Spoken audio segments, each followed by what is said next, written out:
Les gros bidous. L'idée du jour, c'est d'apprendre à aller plus loin dans nos techniques d'utilisation du tarot, d'avoir plus de connexion avec les cartes, d'avoir peut-être aussi plus de champs, plus d'éventail dans nos possibilités avec le tarot.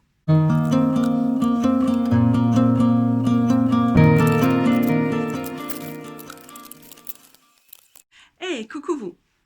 En vrai, ce que j'ai fait, j'avais envie de faire une vidéo aujourd'hui, je ne savais pas trop ce dont vous avez envie, donc j'ai fait un petit sondage sur Instagram. Oui, je suis censée arrêter d'utiliser Instagram, mais quand même, j'ai vraiment modéré mon utilisation. Et donc ce qui est ressorti, c'est plutôt le thème de l'apprentissage ou de l'approfondissement du tarot, et puis vous m'avez confié que quand même l'approfondissement, c'est ce qui vous intéressait le plus.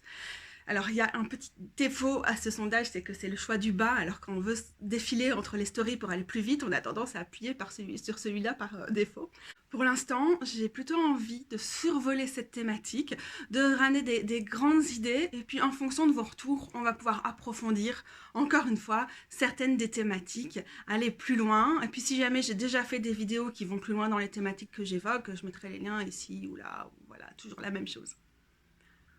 C'est parti. Alors, le truc chelou, parce que c'est parfois contre-intuitif, c'est que je pense que pour approfondir sa relation avec le tarot en général, il faut absolument désacraliser le tarot et laisser passer les sirènes dehors. La vie en ville, ville.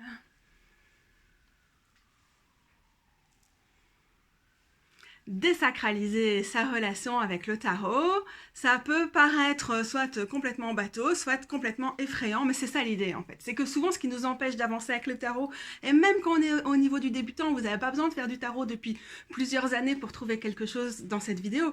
En fait, ce qui nous coince, c'est qu'on se dit oh wow, c'est tellement fort, c'est tellement trop. Souvent, vous connaissez un peu le cliché de quand on arrive au tarot et on se dit je veux même pas toucher un jeu ou je veux pas me faire tirer les cartes parce que, en gros, j'ai peur d'apprendre que machin va mourir demain, que ma vie est en train de s'effondrer et tout.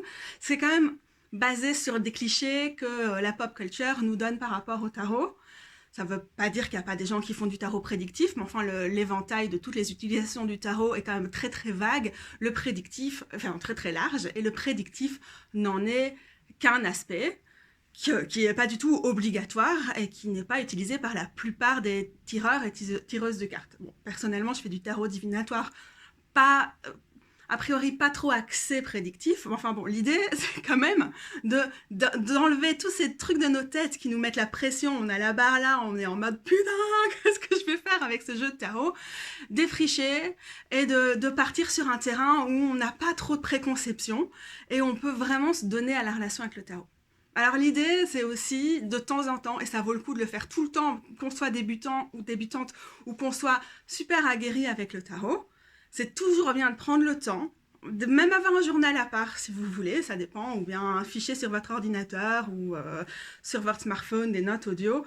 C'est quoi ma relation avec le tarot? Quelles sont les choses qui sont pour moi les trucs il n'y a pas moyen, les trucs que je fais pour l'instant, les trucs que je vois chez d'autres et je fais c'est quoi ce beans? Ce beans.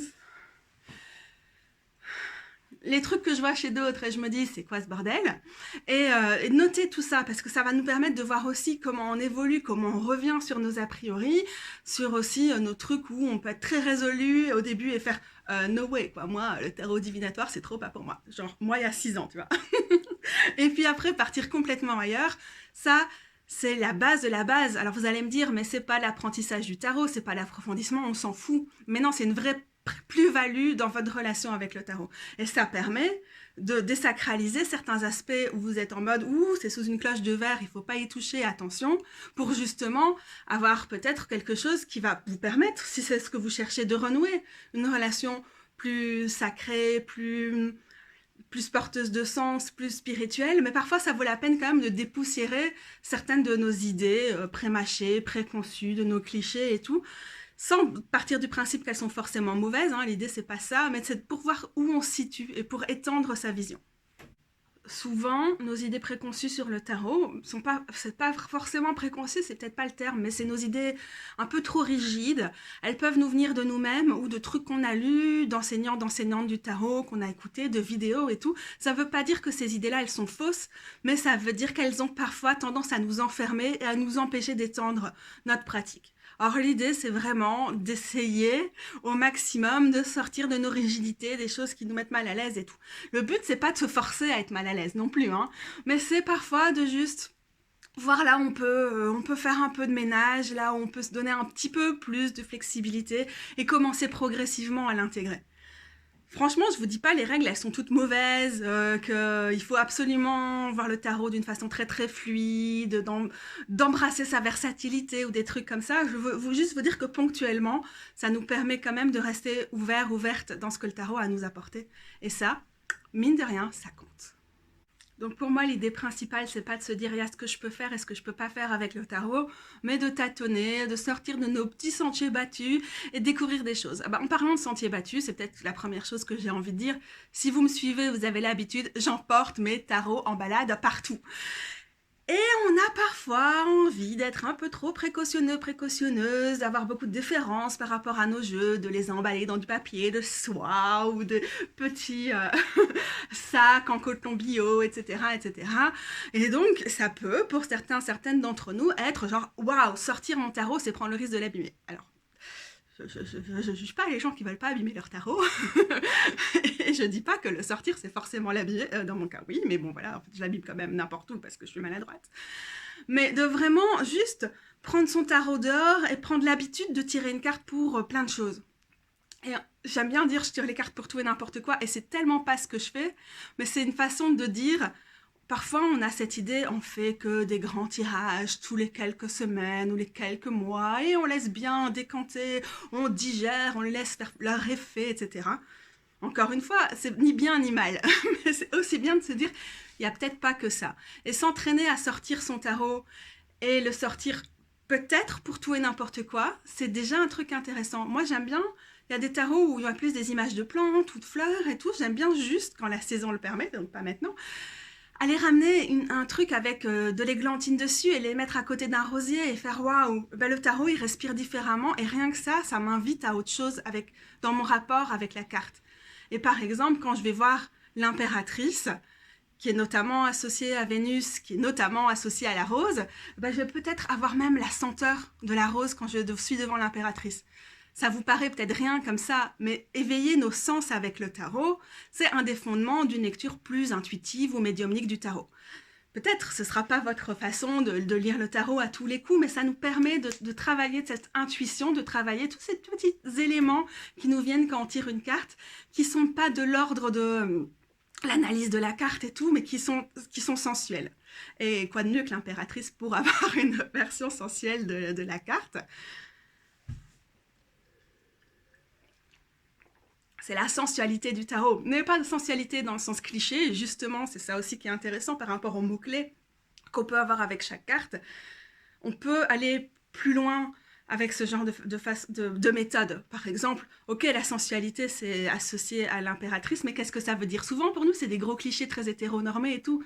Et si on l'aborde plutôt à travers le spectre, à travers le prisme de la sensorialité, alors c'est une autre relation directement qui s'éveille au niveau de l'impératrice, qui devient la carte de quelqu'un qui...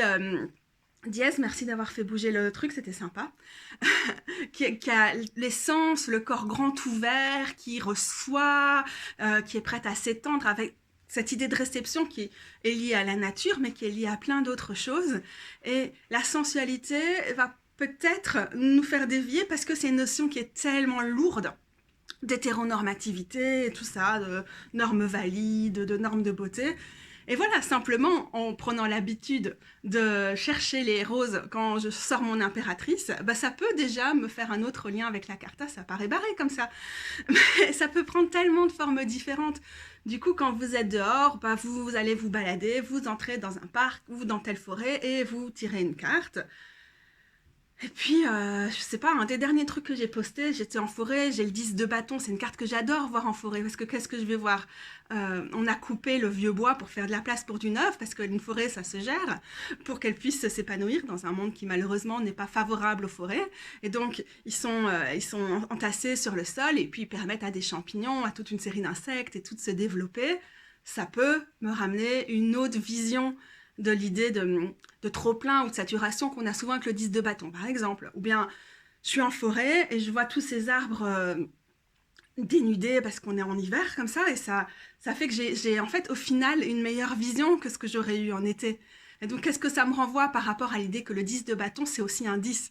Et donc même si on est souvent dans une situation de burn-out ou de saturation, on est aussi dans la possibilité d'en finir avec cette saturation-là et de voir plus loin.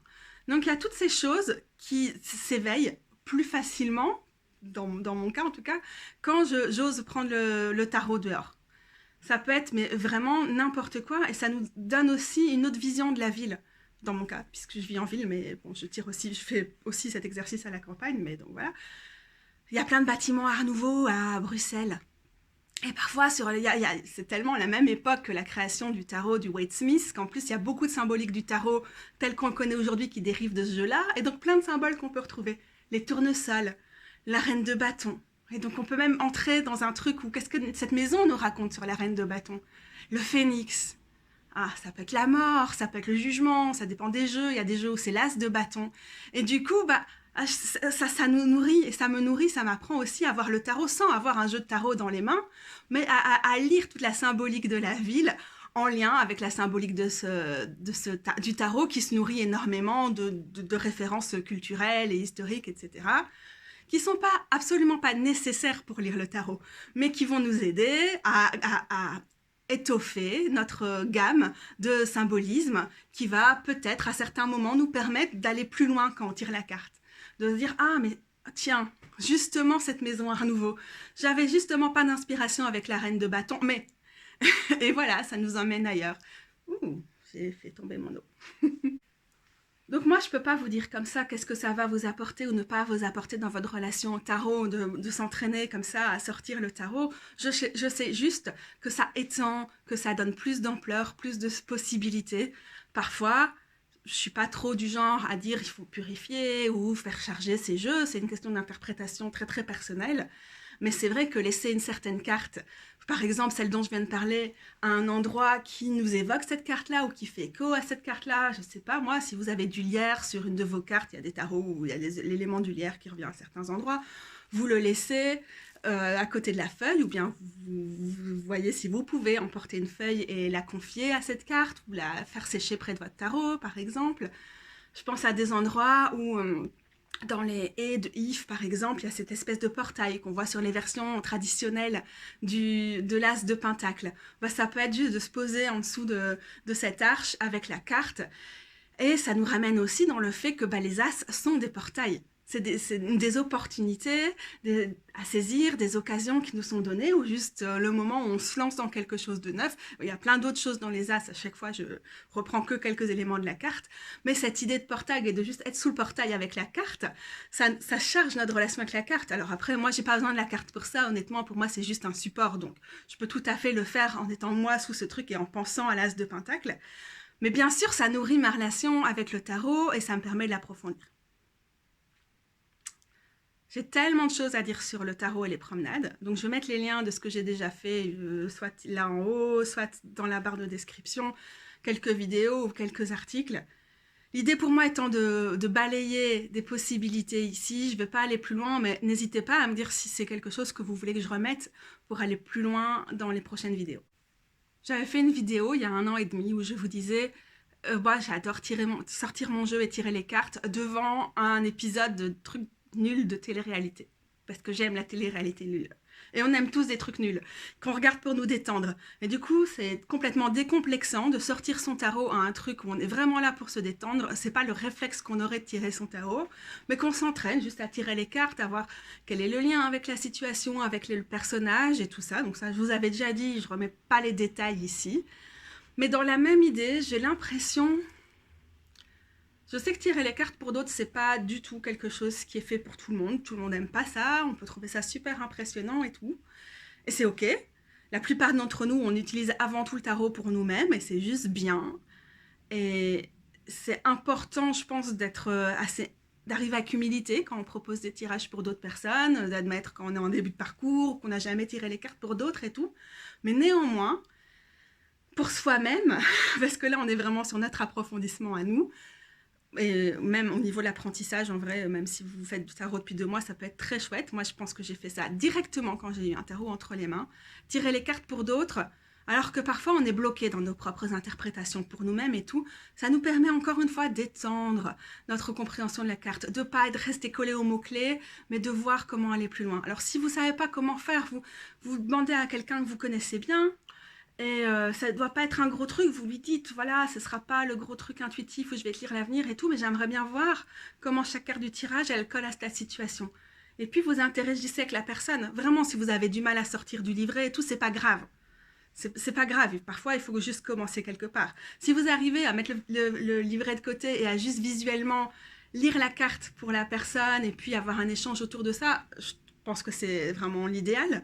Mais ça peut être avec le livret, vous tirez la tempérance, vous regardez, puis vous dites avec la personne, ok, mais qu'est-ce que ça t'évoque à toi dans ta vie, là où t'en es pour l'instant, et vous analysez ensemble le visuel et tout ça. Et parfois, surtout si on est avec des personnes qui connaissent pas le tarot, mais même si si on tire les cartes à quelqu'un qui connaît bien le tarot, ça va juste être très très chouette d'avoir son interprétation des cartes qui peut être différente de la nôtre. Et si c'est quelqu'un qui connaît pas, c'est encore mieux. Parce que ce qu'on va suggérer, ce qu'on va obtenir dans l'interaction, dans la discussion, ça va nous permettre de comprendre qu'en fait, ok, nous on tirait toujours la tempérance dans telle ou telle situation. Et nous on était figés sur cette version de la tempérance. Mais en fait, on voit que dans un tirage pour une autre personne, la tempérance, elle peut vouloir dire mais rien à voir, juste pour ça. S'accrocher à sa vie, avoir une signification dans son existence à cette personne. Ah c'est fou, ça a l'air de rien, mais ça nous permet de pas trop être bloqué sur des cartes, de tirer sortir du côté pesant, où on se sent pas évoluer, ok, soit on a étudié les trucs par cœur et c'est bon, qu'est-ce qu'on fait pour aller plus loin, soit on a juste pas du tout fait ça, mais on est peut-être figé dans certaines idées sur la carte. Et voilà, ça aide ça. On désacralise. Non, on n'est pas forcément là pour changer la vie de la personne. Non, ça va peut-être pas être le tirage de sa vie. Peut-être ça va l'être. Parce que plus on désacralise, moins on se fout la barre là. Et plus on a des chances que ça fonctionne. Mais voilà, ça c'est, pour moi, c'est tout doux, quoi. C'est tranquille, mais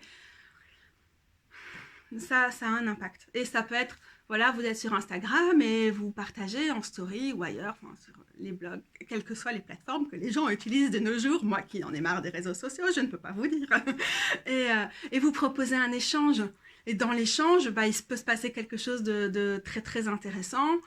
Il y a des gens qui mettent quand elles calent avec des cartes pour avoir les interprétations d'autres personnes. Je dirais attention, parce que parfois, il ne faut pas aller toquer à la porte de tous les tarologues que vous trouvez sur Instagram pour leur demander l'interprétation d'une carte, parce que là, c'est du travail gratuit, c'est un peu dégueulasse. Mais il y a quand même plein de façons de faire des échanges qui nous permettent de gonfler l'approche d'une carte. Je reviens avec mes tirages pour tout et n'importe quoi. Ça a été un grand changement pour moi. C'est vrai qu'au début, quand j'ai tiré les cartes, je le prenais avec beaucoup de... C'était une norme qui me paraissait très sensée et qui était toujours assénée avec beaucoup d'aplomb, et donc je le prenais comme une vérité. Attention, pas trop de tirage, bien laisser le temps au tirage, bien s'approprier une carte, si on commence à tirer les cartes et que c'est vide, blablabla. Et puis en même temps, on a ce cliché de conseil qu'on donne aux débutants qui est « mais tirez vos cartes du jour » et donc on ne sait plus très bien quoi faire. Et encore une fois, j'aime bien cette idée de tirer une carte pour tout et n'importe quoi. Si on tire la carte du matin et qu'on voit qu'il n'y a pas grand-chose qui sort, que c'est un peu vide, j'abandonnerai pas forcément, je dirais, c'est plutôt notre pratique de la carte du jour qu'il faut revoir. Essayez de pas trop la voir comme quelque chose qui nous dit ce qui va arriver ou ce qui est arrivé, mais plutôt, encore une fois, de travailler la symbolique avec elle, par exemple. Quand est-ce qu'il y a des choses qui me font penser à cette carte au cours de la journée, même si c'est pas tant que ça. Mais ça peut aussi être, ok, je vais plutôt me tirer une carte au moment de prendre ma douche. Et je me vide la tête, voilà, je suis en train de me laver, je suis beaucoup plus zen, ça coule mieux. Et puis, à ce moment-là, voir ce qui nous vient quand on est dans un état de relaxation, avec la carte, de laisser venir. Ça peut être avant d'aller dormir, et puis après de faire le lien avec nos rêves et tout ça. Bon, ça, ceci dit, ça c'est des choses qui sont un peu impressionnantes. Ça peut être un peu sacralisé comme version. Donc, l'idée, c'est quand même, il ne faut pas hésiter à tirer les cartes plus souvent si ça nous permet de nous les approprier. Il y a quand même 78 cartes dans un tarot, et il y en a qu'on ne tire pas tous les jours. Même si vous tirez les tarots souvent, et que depuis déjà des années, il y a des cartes que, en fonction de ce que vous traversez dans votre vie, ou plein d'autres choses, parce qu'on ne sait pas très bien comment ça fonctionne, ces synchronicités que sont le tarot, on ne va pas les tirer plus que ça, vous voyez ? Et donc, bah, c'est pas mal d'augmenter nos chances de les tirer pour pouvoir faire du lien avec elles. Et donc, je vais me mettre à écrire un mail, peut-être que je vais me demander une carte de conseil et qu'au début ça va pas me parler, mais qu'au fur et à mesure quelque chose va me venir avec cette carte, ou je vais voir une pote, hop, je tire un truc, je vois ce que ça m'inspire, ou je reviens, je tire un truc, je vois ce que ça m'inspire. Parce qu'une carte du jour, il peut se passer tellement de choses dans un jour, ou tellement rien, mais de cibler davantage. Alors, beaucoup de gens disent qu'il faut arriver avec des questions les plus précises que possible pour arriver à tirer vraiment quelque chose de la carte. J'avoue que c'est pas trop ma façon de faire, je suis plutôt en mode on verra. Je tire la carte et je verrai à quoi je vais la relier, je verrai ce que ça me dit, voilà. Mais c'est quand même des choses qui sont intéressantes. Même chose, on dit souvent ça sert à rien de tirer les cartes pour des oui ou des non.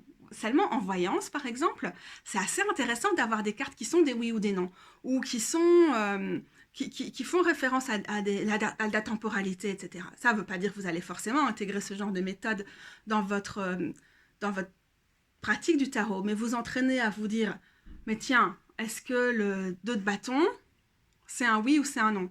C'est difficile, parce qu'il y a une idée d'avancer dans cette carte-là, mais il y a aussi une idée d'être sur le seuil, de prendre le temps, de voir ses possibilités, tout ça. Est-ce que c'est un peut-être? Et alors, on a tout ce genre de choses qui nous permettent aussi d'appliquer la carte à pas mal de situations. Si, oui, on pose parfois des questions en oui ou en non avec la carte. Alors, je déconseillerais les questions en oui ou en non en ce mode « Est-ce que je vais rencontrer mon âme sœur demain? Est-ce que ma meilleure amie me fait la tête?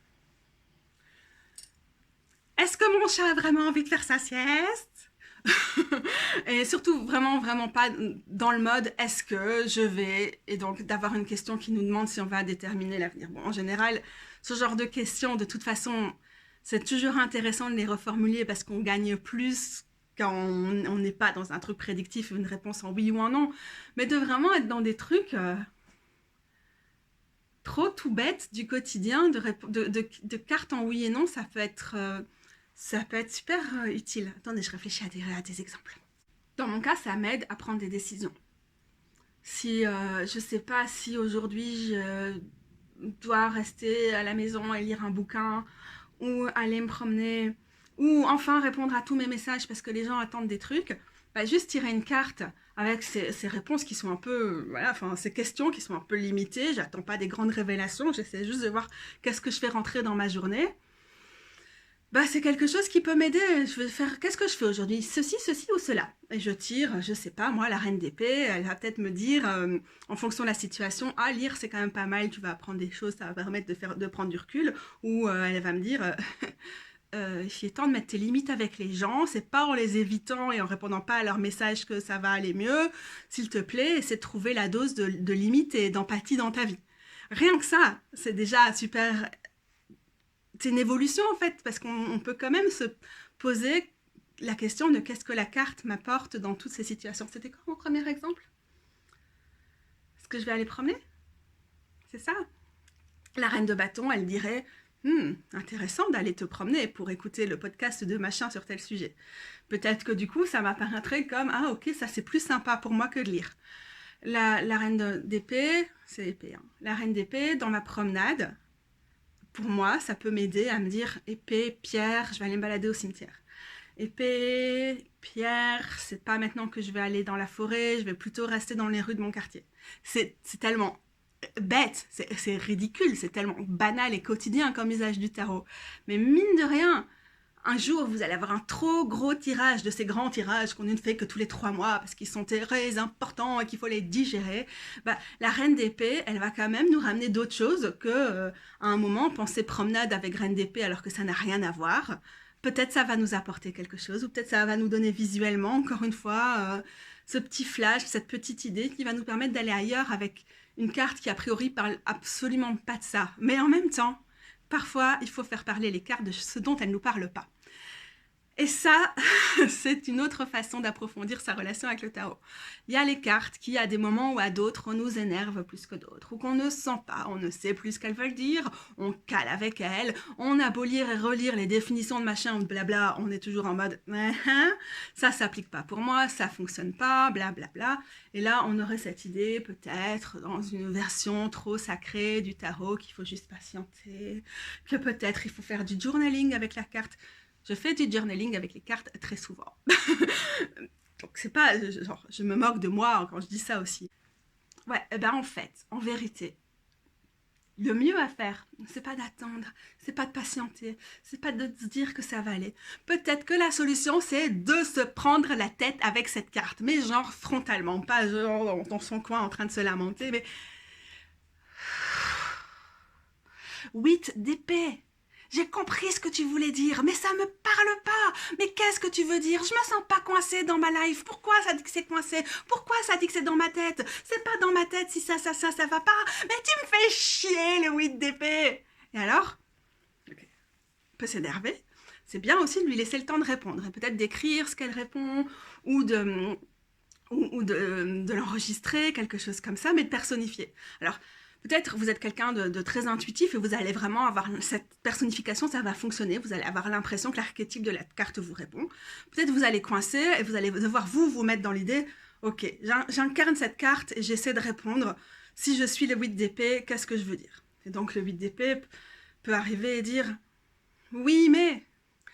Bah oui, tu te sens pas coincé, mais en même temps, est-ce que vraiment tu as fait les démarches pour contacter machin à tel sujet? euh, Oui, c'est vrai que c'est pas de ta faute si tu es coincé dans tel ou tel domaine, c'est des problèmes systémiques, il y a de l'oppression, etc. Mais est-ce qu'il n'y a pas des moments où quand même il y a un soupçon de mentalité victimaire qui en fait que tu n'arrives pas à t'émanciper de ce truc? Ça ne veut pas dire que tu vas ne plus subir ces oppressions et ces problèmes systémiques, mais est-ce que tu peux quand même un minimum changer ton rapport à celui-là? C'est pas quelque chose qui va a priori te décoincer, mais ça peut quand même décoincer certaines choses dans ton cerveau. Ou bien, oui, mais certes, c'est en dehors de toi, mais est-ce qu'à un moment, t'as pas quand même envie d'aller vers des groupes militants ou d'autres pour se battre contre tous ces trucs qui font que t'es coincé? Et tous ces trucs-là, bon, ok, là, c'était des réponses très faciles parce que je suis pas coincée avec le 8 d'épée et que j'ai pris cette carte-là, parce que c'est la carte, en gros, du fait d'être coincé, si on veut encore une fois la caricaturer. Mais ça peut nous ramener plein d'autres choses. Et c'est bien de prendre un jeu et de sortir cette carte-là et de se dire, ah ouais, qu'est-ce que le visuel me parle? Si je cale avec la carte en elle-même, alors je peux la prendre dans un tarot et laisser pas le 8 d'épée me parler, mais le personnage du 8 d'épée dans le Next World Tarot. Ça, c'est marrant. J'ai étalé toutes les cartes devant moi et je trouve pas le 8 d'épée. Et je trouve que c'est déjà un élément que me dit cette carte-là. C'est justement, cherche plus loin. Cherche plus loin, cherche au-delà des apparences. Arrête tout ce que tu connais sur le 8 d'épée, n'y pense plus. Parce que je suis pas juste coincée, enfermée, gna. Je suis juste plus profondément dans le truc que d'autres choses. Et donc voilà, ça m'amène, moi, à m'approprier la carte avec peut-être une autre conception, peut-être qu'elle va complètement rien avoir à faire avec les conceptions habituelles et on s'en fout. Ce qui compte, c'est que moi, je nourrisse ma relation avec la carte et que je sois plus à l'aise avec elle. Elle est là. Et donc voilà, là je pourrais par exemple me dire, mais que me dit cet arbre-là? Et alors moi je vois cet arbre, et cette carte ne ressemble pas à un 8 d'épée traditionnel. Aujourd'hui je ne sais pas dire 8 autrement qu'en belge. 8, ça ne va pas fonctionner. Donc aujourd'hui vous avez mon accent belge à fond, ok? Alors le 8 d'épée, si je vois la carte qui ne me parle pas a priori dans ce jeu-ci, et que je vois d'abord l'arbre, maintenant c'est ce qui me parle parce qu'on est en hiver, et j'ai vraiment l'impression d'être bloquée entre deux saisons, qu'il n'y a rien qui avance dans cette saison-ci, que je ne sais pas où je vais aller dans ma life, et blablabla. Et du coup, bah, juste voir ça, ça me rappelle ça. Bien sûr, en plus on dirait carrément un arbre brûlé, c'est vraiment fort, quoi. Mais il faut du temps pour se régénérer et c'est ok, prends ce temps. Allez, regarde, je suis en train de boire du jus de je ne sais pas quel fruit. 1, 2, 3, 4. Ah oui, bah c'est marrant parce qu'on a 8 bougies. alors qu'en fait, on est dans les épées. C'est vraiment spécial, ça. Voilà, je ne vais pas rentrer dans les modèles et les exemples à non plus finir, mais juste avoir le droit d'être en colère avec une carte, de la verbaliser devant cette carte et de la laisser répondre, bah ouais, en fait, ça nous permet d'aller plus loin, ça peut nous permettre de décoincer le truc parfois, tout simplement. Et je trouve que, de façon générale, c'est quand même quelque chose de très utile avec le tarot, c'est de personnifier la carte, de vraiment la laisser nous parler, de la laisser nous donner quelque chose, ou bien de rentrer dans la carte. Et là, on revient à un autre truc. Une autre méthode qu'on donne souvent avec l'apprentissage ou l'approfondissement du tarot, c'est la méditation. Vous allez me dire, ouh, ça c'est impressionnant pour certaines d'entre nous, c'est pas du tout désacralisé, mais justement, c'est une méthode vers laquelle on va pas souvent. Il y a vraiment beaucoup de façons de méditer avec le tarot, et ça fait souvent peur parce que c'est beaucoup. Mais en fait, moi ce que j'aime bien dans le fait de méditer avec une carte de tarot, c'est juste de pouvoir se détendre le temps que les sirènes passent.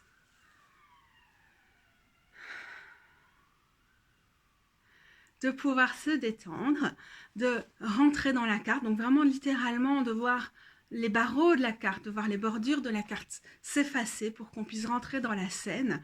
Et pour moi, ce que je tire de ce genre de choses, c'est pas souvent des révélations sur la carte, sur son sens ou quoi, c'est encore une fois, c'est très vénusien, mais d'utiliser mes sens pour entrer dans cette carte-là. J'aime bien plutôt faire ça avec des tarots, il n'y a pas trop de détails, pas trop de personnages, mais ça dépend. Parfois c'est intéressant parce que ça nous permet d'aller dialoguer avec les personnages, de vraiment ressentir tout ce qui se passe. Mais ce qui fonctionne quand on fait une méditation, donc on prend le temps, on rentre, on prend le temps de s'imprégner de l'univers de la carte, des détails, on s'approche vers ce qui nous intéresse.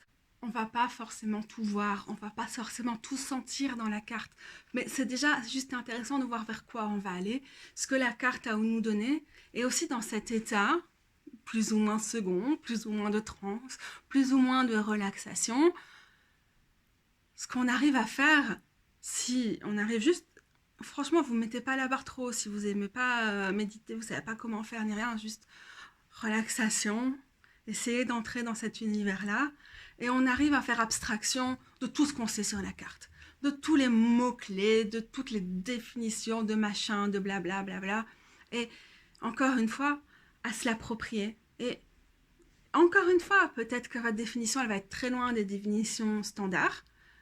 Je pense pas qu'elle doit forcément remplacer les définitions standards, mais elle va s'ajouter à votre liste intérieure de probablement pas très réfléchi, pas très établi, mais de toutes les situations, de toutes les connotations de la carte et surtout de tous les sens. Qu'est-ce que je sens dans l'air dans cette carte? Qu'est-ce que je peux toucher? Est-ce que j'entends le bruit de l'eau? Est-ce que j'entends le bruit de la ville? Tous ces trucs-là, mais ça a l'air de rien, mais ça change vraiment notre rapport aux cartes. Ça nourrit nos sens, c'est ce qui fait en premier lieu notre intuition, parce que notre intuition, elle passe à travers notre corps. Alors on peut dire qu'on canalise, quand on est médium ou quoi, on peut aussi juste dire qu'on ressent, qu'on s'écoute, qu'on écoute sa petite voix, mais tout ça, ça passe par nos sens, on n'est pas en dehors de notre corps. Et du coup, cette méditation, elle nous permet d'avoir encore une fois cette expérience incarnée avec la carte, c'est ultra précieux. Donc quand vous faites ça, quand vous avez terminé, vous remerciez la carte ou les éléments, ou les gens avec qui vous avez parlé dans la carte avant de vous retourner vers la sortie, vers l'endroit le plus proche du cadre et de faire un pas en dehors de la carte, prendre le temps d'ouvrir les yeux et de noter ce que vous avez envie de noter. C'est pas un passage obligé, mais si vous voulez le faire, n'hésitez vraiment pas. Comment ça a pu avoir de salive? Sinon, le truc qui marche toujours bien, je trouve, c'est le GSM. Moi, j'aime bien enregistrer sur mon téléphone. C'est plus simple pour moi dans ce genre de cas, quitte à après l'écrire dans mon journal au calme. Mais c'est quand même plus simple.